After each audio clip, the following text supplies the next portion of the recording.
सेवाओं में जो राज्यों में होते हैं उनको मार्गदर्शन करने के लिए यह यूपीएससी के एग्ज़ाम और आरएएस वगैरह के एग्ज़ाम करवाने के लिए जो कमेटी बनी हुई है, अजमेर में प्रथम बार ऐसा प्रयास आज तक किसी ने नहीं किया है। राजस्थान में भी हमारे अध्यक्ष जो रमेश दत्वानी जी उदयपुर से आए, उदयपुर में ये प्रयास हुए, बाकी राजस्थान में कहीं भी नहीं हुए ऐसे प्रयास। तो अब की बार जो है अजमेर में हो रहा है, होटल मेट्रो इन ब्यावर रोड पे 7 तारीख को, वहाँ पर 5 बजे सायकाल ऐसे बच्चे जो सिंधी भाषी है और वो चाहे ग्रेजुएट है, मैट्रिक है, हायर सेकेंडरी है, एमए है, बीए है और उनका इंटरेस्ट इनमें भारतीय प्रशासनिक सेवाओं में और राज्य प्रशासनिक सेवाओं में जाने का इंटरेस्ट है, उनको स्पेशलिस्ट हम लोगों ने बुलाए हैं। जो कुछ तो आईपीएस है, आरएएस है, आईएएस है, रिटायर्ड आईएएस है, ऐसे सब अधिकारियों को हमने बुलाया है, लगभग 10-12 जनों को, जो इन बच्चों का मार्गदर्शन करेंगे, फ्री में मार्गदर्शन करेंगे। और उदय अकादमी जो काउंसिल नागपुर में है, वहाँ पर इन बच्चों के लिए 6 महीने तक रहना, खाना पीना फ्री सिंधी भाषियों के लिए। औरों के लिए कुछ चार्जेस है, पर सिंधी भाषियों के लिए फ्री में रहना है। 6 महीने में उनको ट्रेंड कर दिया जाता है कि वो आईएएस अगर इनके एग्ज़ाम के देने के लिए योग्य हो जाए। तो हम आज इसलिए आपको कष्ट देने लगे हैं कि 7 तारीख को होटल मेट्रो इन जो नर्सिंग होम के पास है, उसमें सायकाल 5 बजे से ये कार्यक्रम होगा और उसमें इन बच्चों को, जो बच्चे 85% से ज़्यादा मार्क्स लाए हैं, उनको भी सम्मानित किया जाएगा। उनको भी उदय अकादमी काउंसिल की ओर से सम्मानित किया जाएगा। मैं हमारे अध्यक्ष साहब रमेश दत्वानी जी जो उदयपुर से आए, इनसे अनुरोध करूंगा कि ये आपको बताएं कि हमने किस किस गेस्टों को यहाँ आमंत्रित किया। तोलानी अब चाहिए। मैं आप सब भाइयों का हार्दिक अभिनंदन करता हूँ। उदय अकेडमी राजस्थान की ओर से 7 तारीख संडे को एक प्रोग्राम ऑर्गेनाइज किया है, जिसमें यूपीएस के लिए सिंधी समाज के बच्चों को मोटिवेट किया जाएगा। इसमें हमारे अमित तोलानी एसपी, नीमच से आईपीएस वो पधार रहे हैं। इसके अलावा वीरभान अजवानी एक्स आईपीएस वो पधार रहे हैं। अतिरिक्त जिला कलेक्टर सुश्री ज्योति ककवानी, लोकपाल सुरेश सिंधी, इसके अलावा हुंदल विधानी आरएएस, भूतपूर्व आरएएस, और इसके अलावा प्रोफेसर पूनम जामनानी, जोधपुर से डॉक्टर प्रदीप जेठानी पधार रहे हैं, जो कि हमारे बच्चों को बताएंगे कि आईपीएस या यूपीएससी एग्ज़ाम किस तरह दिया जाता है, उसमें आपको क्या तैयारी करनी है। उसमें बिल्कुल किसी भी बच्चे को कोई भी समस्या हो उसका समाधान करेंगे और बच्चों को कहेंगे यूपीएससी में अपना प्रतिनिधित्व बढ़ाए, सिंधी समाज अपना प्रतिनिधित्व बढ़ाए।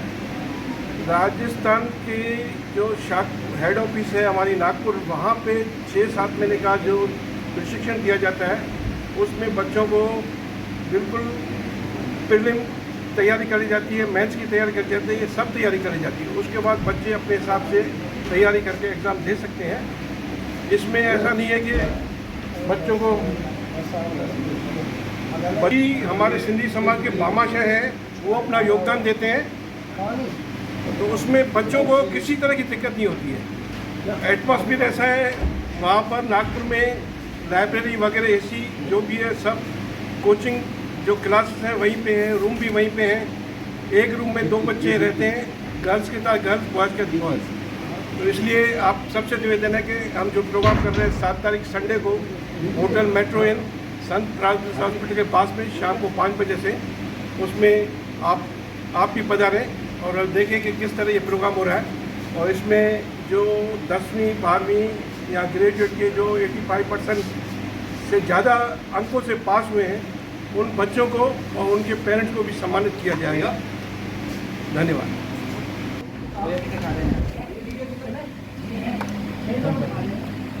इधर आना भाई, साइड आ जाओ पंडित जी, मम्मी के पीछे आ जाओ।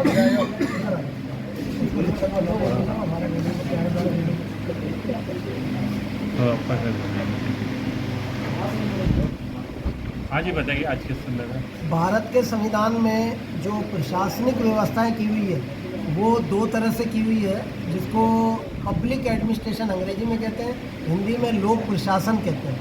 इसमें हमारी व्यवस्थाएं जो संविधान में की हुई है उनमें एक तो जनप्रतिनिधि होते हैं जो डायरेक्ट जनता के द्वारा चुने होते हैं, और एक प्रशासनिक अधिकारी होते हैं जो केंद्र स्तर पर यूपीएससी के माध्यम से प्रतियोगी परीक्षाओं के माध्यम से चुने जाते हैं, और राजस्थान स्तर पर जो ये आरपीएससी वगैरह होती है इनके माध्यम से आरएएस अधिकारी वगैरह चुने जाते हैं। इनमें जो जनप्रतिनिधि चुने जाते हैं वह कानून बनाते हैं, कानून की व्यवस्था होती है। केंद्र में लोकसभा राज्यसभा बनाती है और राज्य स्तर पर विधानसभा बनाती है। उनमें जो हमारे प्रतिनिधि चुने होते हैं वही कार्य करते हैं, पर प्रशासनिक अधिकारी जो होते हैं वो कानून विशेषज्ञ होते हैं।